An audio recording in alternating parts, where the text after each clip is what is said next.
사랑과 은혜가 풍성하신 주님, 오늘 우리를 말씀의 자리로 부르시고 은혜 주심에 감사드립니다. 부족한 종, 말씀 전하는 도구로 세우셨사오니 전하는 입술과 생각을 성령으로 주장하셔서 하나님의 뜻이 선포되고 성도의 삶이 거룩해지는 은혜의 시간 되게 하옵소서. 예배하는 이들의 가정을 지켜주시길 원합니다. 은혜와 하늘의 평강을 내려주시고 큰 일이든 작은 일이든 무슨 일을 만나든지 하늘아버지의 넉넉하신 사랑을 경험하게 하옵소서. 이 나라와 민족을 붙들어 주옵소서. 어린 자녀부터 어른에 이르기까지 하나님을 믿고 말씀대로 사는 이들이 늘어가게 하시고 세상의 법칙이 아닌 하나님의 말씀이 법이 되는 우리나라 되게 하옵소서. 외국에 또 객지에 나가 있는 이들, 나라를 지키는 젊은이들 모두를 지켜 주옵소서. 질병과 싸우는 이들, 요양원, 요양병원에 계신 어르신들, 외롭고 쓸쓸한 이들에게도 은혜와 평강을 주옵소서. 지교회, 형제교회, 협력교회, 선교지에도 복음의 기쁜 소식이 가득하게 하옵시고 같은 시간에 교육부실, 간화실, 농화교회에서 예배하는 이들에게도 동일한 은혜를 주옵소서. 부족한 종은 가리시고 말씀의 능력만 나타나도록 성령께서 인도하여 주시옵소서. 예수님의 이름으로 기도하옵나이다. 아멘. 할렐루야. 은혜와 평강이 모두와 함께 하시기를 주님의 이름으로 축복합니다. 지난주 어린이 행사에 많은 아이들과 부모님들이 즐거운 시간을 보냈습니다. 애써주신 많은 분들에게 진심으로 감사를 드립니다.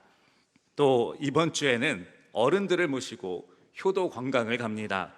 건강하게 잘 다녀오실 수 있도록 또 은혜로운 시간 되도록 기도를 부탁드립니다. 이렇게 5월은 가정의 달로 어린이 주일, 또 오늘 어버이 주일, 이렇게 좋은 시간들을 많이 보냅니다. 기쁘고 감사한 일입니다. 그러나 안타깝게도 저는 교구 담당 목사로서 마냥 기뻐만 할 수는 없습니다. 신방을 다니다 보면 깨어진 가정으로 인해 아파하는 분들이 있습니다. 오랜 시간 자녀가 없어 힘들어하는 분들도 있습니다. 사랑하는 가족, 사랑하는 부모님을 먼저 하나님의 나라로 보내드린 분들도 있습니다. 누군가에게는 기쁜 날이, 누군가에게는 가슴 아픈 날이 되기도 하는 것이 우리가 살아가는 세상이기 때문입니다. 그러나 그럼에도 불구하고 이런 상황이실지라도 힘을 내시기를 바랍니다. 우리 모두의 참 부모 되시는 하나님 아버지께서 우리와 함께 계시기 때문입니다. 우리가 이런 일 저런 일을 만나도 낙심하지 않고 넘어지지 않도록 우리를 위로하고 도우시는 하늘 아버지께서 우리와 함께하고 계시니 이것을 믿고 감사를 잃지 않으시기를 바랍니다. 또 가족이 건강한 분들, 아직 부모님이 건강하신 분들은 이분들을 귀하게 여기시길 바랍니다. 더 자주 연락드리고 찾아뵙고 사랑을 표현하시길 바랍니다.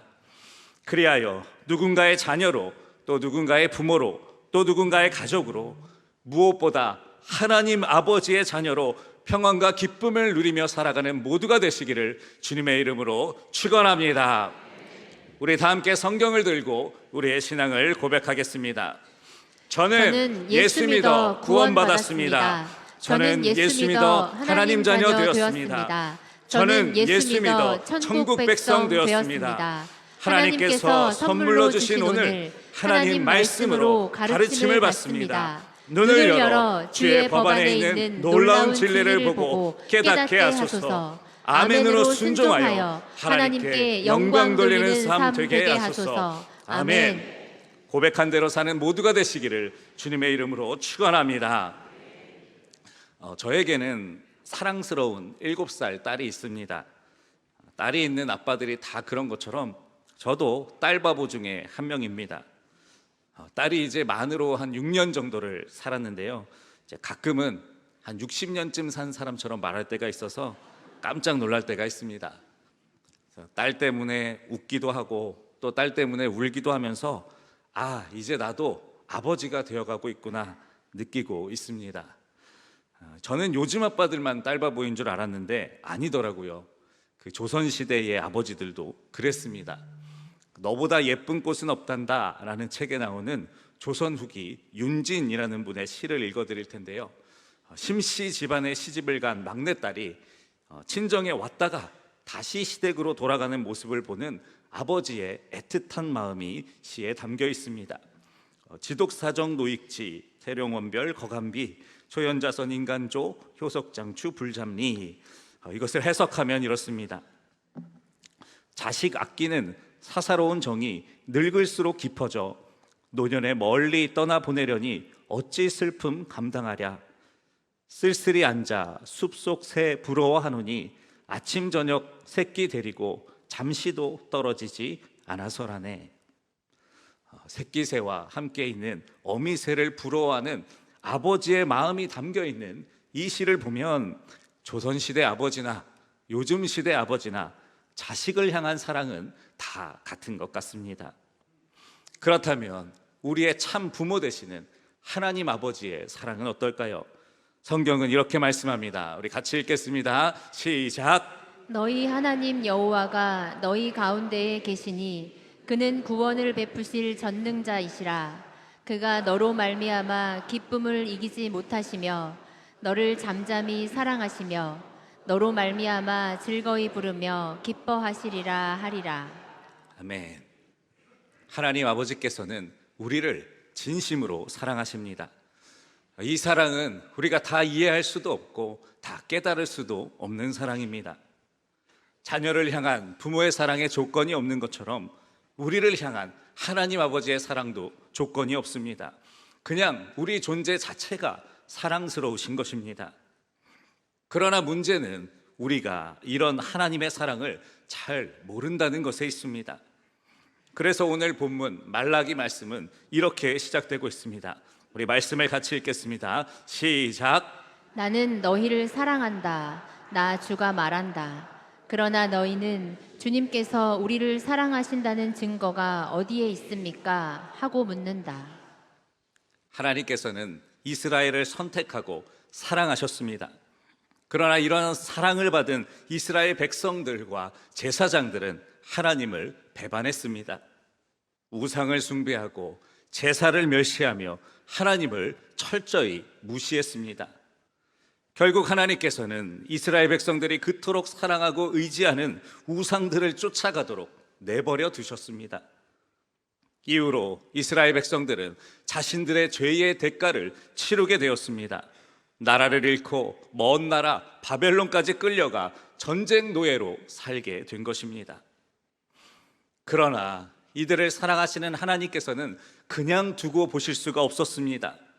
그래서 70년의 시간이 지난 후에 이들을 다시 이스라엘 고향 땅으로 돌려보내 주셨습니다. 이렇게 많은 일들이 있었지만 안타깝게도 이스라엘 백성들은 달라지지 않았습니다.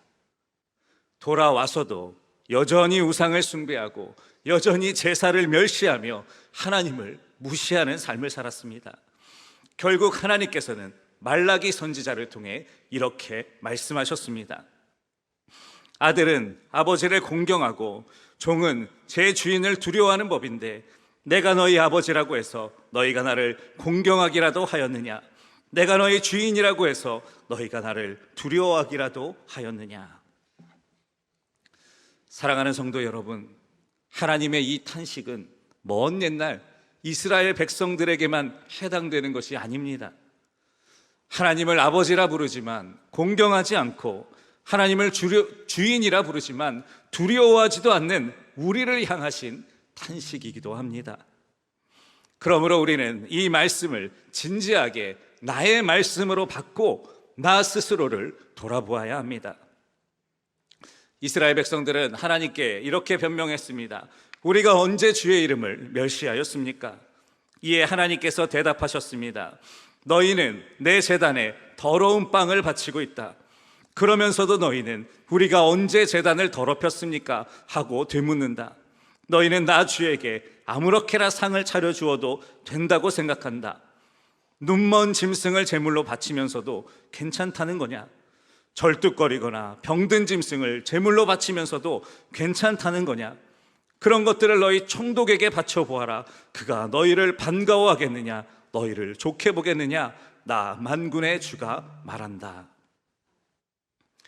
이스라엘 백성들은 더러운 빵, 눈먼 짐승, 절뚝거리는 것과 병든 짐승을 하나님께 바쳤습니다. 그러면서도 이것이 하나님의 제단을 더럽히고 하나님을 멸시하는 일임을 전혀 깨닫지 못하고 있었습니다. 오늘 말씀을 들으시는 성도님들의 예배는 어떤 모습이십니까? 또 여러분이 하나님께 드리는 헌금 생활은 어떠십니까? 하나님께 온전한 것을 드리고 계십니까? 이스라엘의 제사와 제물을 보신 하나님께서 이렇게 말씀하셨습니다. 너희 가운데서라도 누가 성전 문을 닫아 걸어서 너희들이 내 제단에 헛된 불을 피우지 못하게 하면 좋겠다. 나는 너희들이 싫다. 나 만군의 주가 말한다. 너희가 바치는 제물도 이제 나는 받지 않겠다. 사랑하는 성도 여러분, 여러분이 평소 신앙 고백하시는 것처럼 하나님께서 정말 여러분의 아버지시라면, 하나님께서 정말 여러분의 주인이시라면 병들고 저는 것, 흠이 가득한 재물을 하나님께 드리며 하나님을 멸시했던 이스라엘 백성들처럼 살아서는 안 됩니다. 여러분이 하나님께 드리는 예배와 헌금을 바르게 하셔야 합니다. 물론 말라기에 봉헌물과 11조만 나오는 것은 아닙니다. 율법을 바로 지킬 것과 우상 숭배자들과 결혼하지 말 것, 아내를 버리지 말고 공정히 재판하고 약자들을 보호할 것도 함께 말씀하셨습니다. 그러나 누가 뭐래도 말라기 말씀은 11조와 봉헌물을 온전히 드려야 하며 이것에 중요함에 초점이 맞추어져 있습니다. 우리 3장 말씀을 함께 읽겠습니다. 시작. 사람이 어찌 하나님의 것을 도둑질하겠느냐? 그러나 너희는 나의 것을 도둑질하고도 말하기를 우리가 어떻게 주의 것을 도둑질하였나이까 하는도다. 이는 곧 11조와 봉헌물이라. 너희 곧 온 나라가 나의 것을 도둑질하였으므로 너희가 저주를 받았느니라. 하나님께서는 분명 11조와 봉헌물을 온전히 드리지 않는 것은 하나님의 것을 도둑질하는 것이라고 말씀하셨습니다. 그리고 이를 행하지 않으면 저주를 받을 것이라고까지 강력하게 말씀하셨습니다. 사랑하는 성도 여러분, 하나님의 명령은 다 하나님 자신을 위한 것이 아닙니다. 우리들을 위한 것입니다. 우리를 지극히 사랑하시는 하나님께서 11조를 이렇게 강조하신 데에는 이유가 있는 것입니다. 그렇다면 하나님께서는 왜 이렇게 11조를 강조하셨을까요? 이것은 예수님께서 주신 가르침에 그 답이 있습니다. 마태복음 말씀을 같이 읽겠습니다. 시작. 한 사람이 두 주인을 섬기지 못할 것이니 혹 이를 미워하고 저를 사랑하거나 혹 이를 중히 여기고 저를 경히 여김이라. 너희가 하나님과 재물을 겸하여 섬기지 못하느니라. 아멘. 예수님께서 분명히 말씀하셨습니다. 사람에게 두 주인은 없다. 하나님 아니면 돈이 그 사람의 주인이다. 사랑하는 성도 여러분, 예수님의 이 말씀에 우리도 예외가 아닙니다. 우리는 하나님을 주인으로 섬기거나 아니면 돈을 주인으로 섬기고 있는 것입니다. 돈은 힘입니다. 돈 안에는 누군가의 노동력과 시간이 들어 있습니다. 이것은 어느 농부의 땀일 수도 있고 어느 목수의 망치질일 수도 있습니다. 무언가를 만들어낼 수 있는 힘과 시간이 돈 안에 들어있는 것입니다. 그렇기에 우리가 돈을 가지고 그만한 가치가 있는 무언가를 살 수 있습니다. 시간과 공간을 초월하여 그 돈의 가치만큼 원하는 것을 얻을 수 있습니다. 그러므로 돈 자체는 악한 것이 아니며 세상을 움직이게 하는 하나의 수단일 뿐입니다. 그러나 인간의 욕심이 돈이 되지 못하도록 만듭니다. 우리가 가진 욕심이 나만 돈을 더 갖고 더 가져서 강력한 힘을 가지고 내 욕심을 채우고 남을 지배하는 수단으로 사용하도록 만드는 것입니다. 이는 세상의 주인이시자 또한 돈의 주인이시기도 한 하나님의 뜻과는 완전히 반대되는 것입니다. 그렇다면 돈과 재물을 향한 하나님의 뜻은 무엇일까요? 예수님께서 누가복음 16장에서 말씀하신 불의한 청지기의 비유를 보면 알 수 있습니다. 이 비유의 내용은 이렇습니다. 주인의 소유를 자기 것인 양 착각하고 사용하며 이웃들을 착취하는 악한 청지기가 있었습니다. 그는 주인의 것을 빌려주고 이자를 받아먹고 있었는데 어느 날 주인에게 들통이 나고 말았습니다. 주인은 그 종을 쫓아낼 것이라고 예고하며 종에게 이제 너의 일을 정리하라고 말했습니다. 종은 궁리했습니다. 이제 곧 쫓겨날 텐데 어떻게 해야 될까? 이제 와서 일하자니 힘이 없고 빌어먹자니 부끄럽구나. 그러면 이렇게 해야 되겠다. 그러면 사람들이 나를 영접해 주리라. 그는 아직 쫓겨나기 전이었으니 주인에게 빚진 사람들을 다 불러 모았습니다. 그리고 그 사람들이 가지고 있는 빚 문서를 고쳐주었습니다. 기름 100마를 빚진 자는 50으로, 밀 100석을 빚진 자는 80석으로 줄여주었습니다. 이러면 자기가 쫓겨나도 사람들이 자신을 환대해 줄 것이라고 생각했기 때문입니다. 주인은 불의한 청지기가 하는 이 행동을 지켜보았습니다. 그리고 이렇게 말했습니다. 우리 다 같이 읽겠습니다. 시작. 주인이 이 옳지 않은 청지기가 이를 지혜 있게 하였으므로 칭찬하였으니 이 세대의 아들들이 자기 시대에 있어서는 빛의 아들들보다 더 지혜로움이니라. 내가 너희에게 말하노니 불의의 재물로 친구를 사귀라. 그리하면 그 재물이 없어질 때에 그들이 너희를 영주할 처소로 영접하리라. 아멘. 이 말씀 안에 하나님께서 이 세상에 돈을 만드신 이유, 또 우리를 청지기로 세우신 이유가 담겨 있습니다. 하나님께서는 돈이 하나님의 뜻대로 사용되길, 세상에서 고통받는 이들을 살리는 데 쓰이기를 원하십니다. 그렇기에 청지기가 주인의 것을 가지고 남을 착취하려 했을 때는 불의한 청지기라고 부르셨지만, 주인의 것을 가지고 남의 어려움을 줄여주려 했을 때는 지혜 있게 일하였다, 주인의 뜻대로 행하였다, 네가 이름만 빛의 아들인 사람들보다 더 낫구나 칭찬해 주셨던 것입니다. 세상 사람들은 당연히 이 비유를 이해하지 못합니다.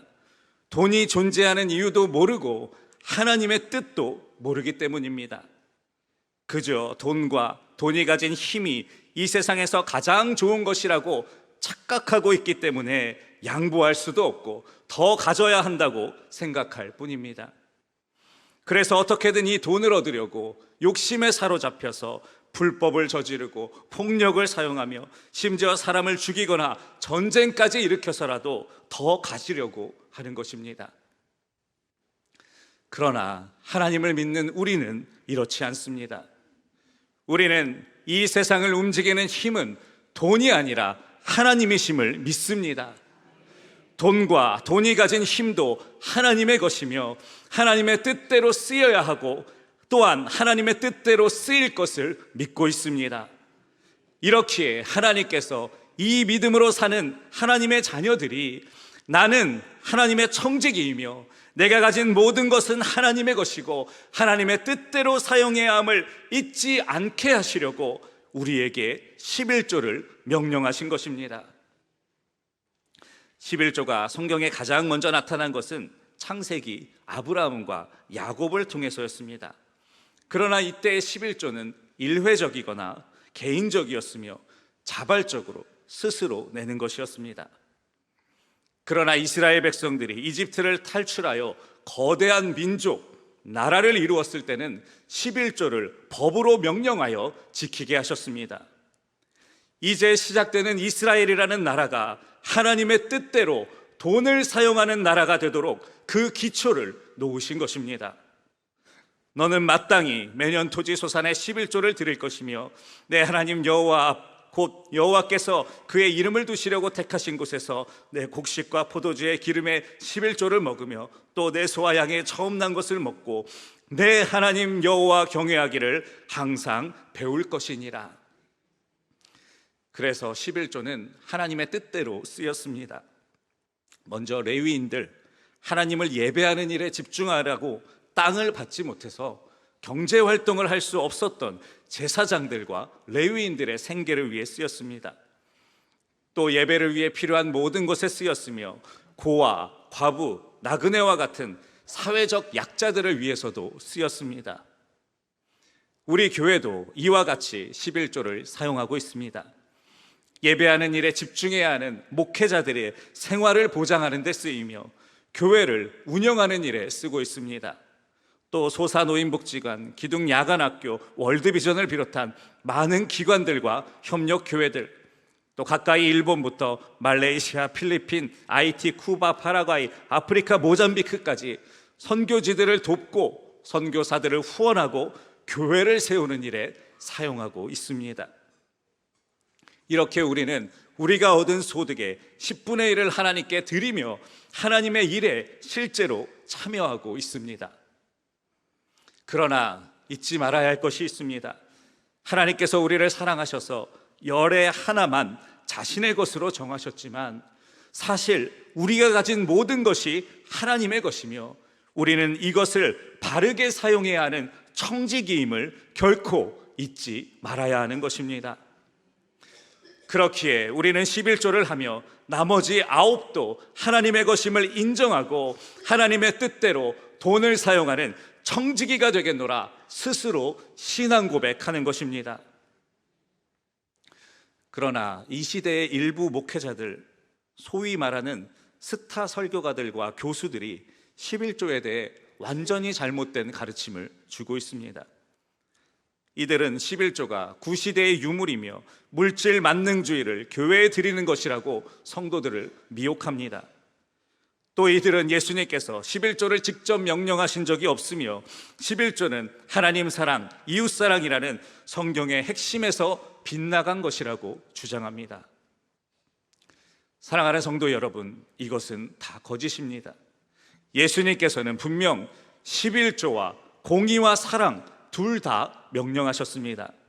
우리 누가복음 11장 말씀을 같이 읽겠습니다. 시작.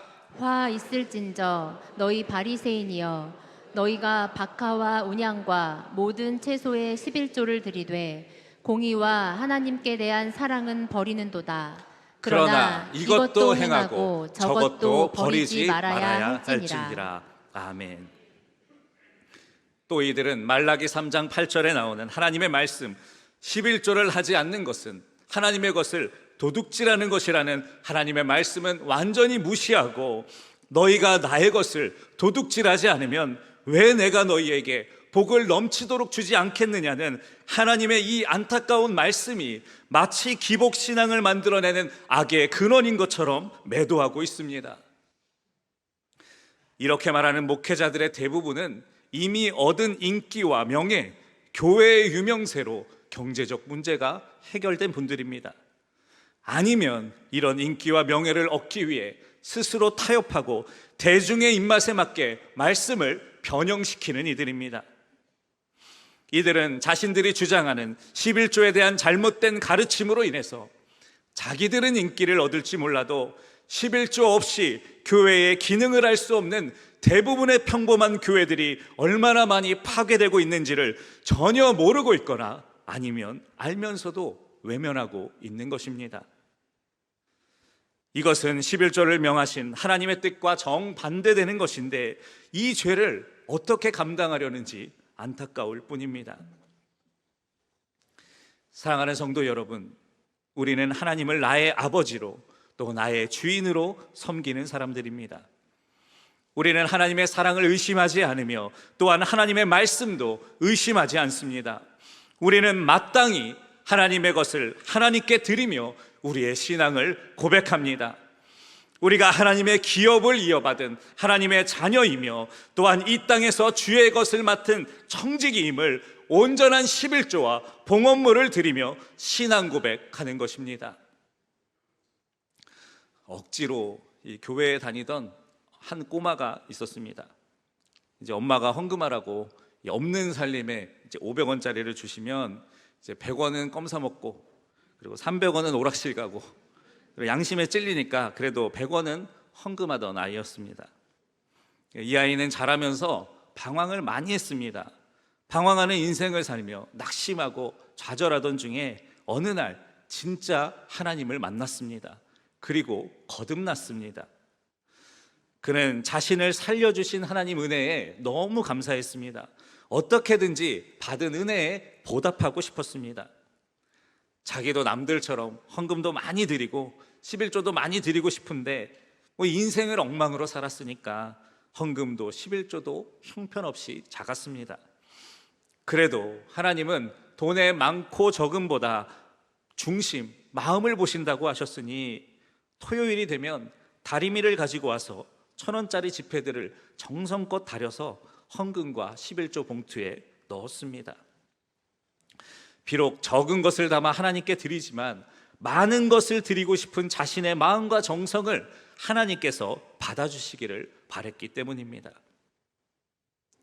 이것은 저의 이야기입니다. 네, 헌금과 11조에 대한 말씀을 준비하면서요, 이 시절이 떠올랐습니다. 그리고 하나님께 죄송한 마음이 들어서 말씀을 준비하면서 많이 울었습니다. 과연 나는 이때의 정성과 사랑으로 지금 하나님께 예물을 드리고 있는가? 나의 11조와 봉헌물은 재무부가 아니라 사람들이 보는 눈이 아니라 하나님 보시기에 온전한가? 나는 이 세상에서 청지기로 살고 있는가? 아니면 주인으로 살고 있는가? 이 질문들이 저의 양심을 찔렀기 때문입니다. 사랑하는 성도 여러분, 여러분에게 하나님은 어떤 분이십니까? 여러분을 위해 모든 것을 주실 수 있는 아버지이십니까? 아니면 여러분의 주머니를 노리는 인색한 주인이십니까? 돈을 사랑하는 사람은 하나님을 사랑하지 못합니다. 내 자아와 십자가가 공존할 수 없는 것처럼 돈과 하나님도 우리 안에서 공존할 수 없습니다. 그러므로 오늘 말씀을 통해 여러분의 11조와 헌금 생활을 바르게 드리기로 결단하시기 바랍니다. 억지로 내거나 인색함으로 드리시면 안 됩니다. 턱없이 모자란 것을 사람들 눈치 보느라 11조라고 드리시면 안 됩니다. 이런 예물은 온전한 것이 아닙니다. 하나님은 이런 예물은 받지 않으십니다. 하나님께 드리는 것은 사랑과 정성으로 드리셔야 합니다. 청지기의 마음으로, 감사함으로 드리셔야 합니다. 또 어떤 분들은 정말 온전한 것을 드리고 싶은데 다른 가족들이 믿음이 없어서 온전한 11조를 드릴 수 없는 분들이 있습니다. 이런 분들은 감독님 말씀처럼 생활의 11조, 여러분 스스로 결정해서 사용할 수 있는 돈 안에서라도 시작하십시오. 그것이 용돈이든 생활비든 여러분이 누구의 허락 없이 사용할 수 있는 것에서부터 시작하시기 바랍니다. 또 온전한 11조를 드리고 있는 분들은 그런 상황과 믿음을 주신 것에 감사하시기 바랍니다. 그러나 나머지 19도 하나님의 것이며 우리는 그것을 위임받은 청지기임을 잊지 마시고 청지기로서 살기 위해 애쓰십시오. 하나님께서는 돈을 주인으로 섬기고 싶은 강력한 유혹을 이기고 하나님 말씀에 순종하며 살기로 결단하는 하나님의 청지기들을 결코 굶기거나 버리지 않으십니다. 온전한 11조와 봉헌물을 드리며 신앙 고백하는 이들을 반드시 책임져 주시고 돌보아 주시고 복을 주시고 하늘아버지의 넉넉한 사랑이 얼마나 풍성한지를 보여주십니다. 이것을 믿으셔야 합니다. 온전한 11조와 봉헌물을 드리어 하나님의 것을 하나님께 드리는 마땅한 삶을 사는 모두가 되시기를 주님의 이름으로 축원합니다. 축원합니다. 기도하겠습니다. 좋으신 하나님, 우리를 하나님의 자녀 삼아주시고 천국 백성으로 살게 하심에 감사드립니다. 이 세상 모든 것이 하나님의 것이며 우리는 그것을 잠시 맡았을 뿐임을 잊지 않게 하시고 온전한 11조와 예물을 드리며 하늘의 복을 이 세상에 흘려보내는 청지기로 살게 하여 주시옵소서. 세상에 살면서 일하여 얻은 소득을 구별하여 하나님께 드립니다. 성도들이 정성으로 드리는 11조, 감사헌금, 건축헌금, 선교헌금, 일천번제 예물, 여러 제목으로 드리는 예물을 받으시고 축복하여 주시옵소서. 이들 가정이 물질 때문에 어려움 겪지 않도록, 물질 때문에 죄와 타협하지 않도록, 일용할 양식 때문에 눈물 흘리지 않도록 지켜 주시옵소서. 우리를 구원하신 예수님의 이름으로 기도하옵나이다. 아멘.